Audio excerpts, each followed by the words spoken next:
Hey everybody, this is Jen from Clemelopy. I wanted to show you how I'm using Clemelopy today to optimize a page on my own website. So I'm adding this option for people to be able to work with me directly, and I want to optimize it so that it will be visible in generative search. And so what I'm going to do is take this page's link and I'm going to put it over in our Orchard Builder and get an analysis done on it. So let's do work with us. Put this in here. Going to copy and paste all of that information in here.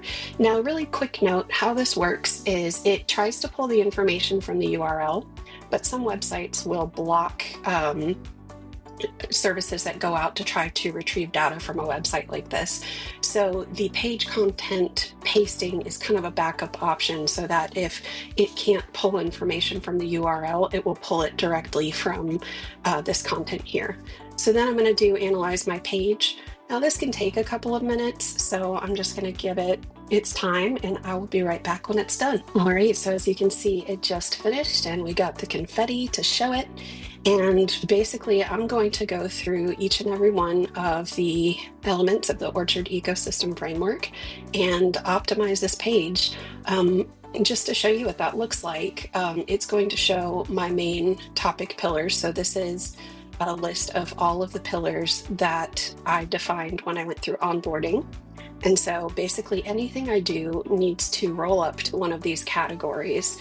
And then it's going to give me the analysis results. So this is essentially where it's going to define what the purpose of the page is in terms of what it's about, what the roots of this specific page is, and how each of these roots essentially roll up to those pillars. So you can see it gives you information on which pillars it's going to do.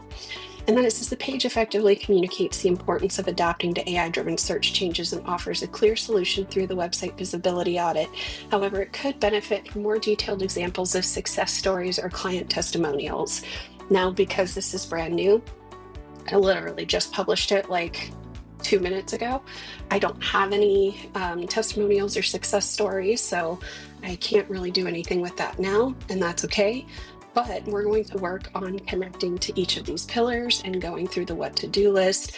You can see it gives me that information here, and then the action steps I can add to my to-do list. And so I'm going to go through each one of these and optimize it based on that. And then the last thing that I will do once I'm done optimizing for all of this is go over to my tools and run a Schema Studio on it to get the schema and put that into my web page so that it is fully optimized. So I just wanted to show you that, and I hope you enjoyed getting to see the back end of how this works. See you next time. Bye.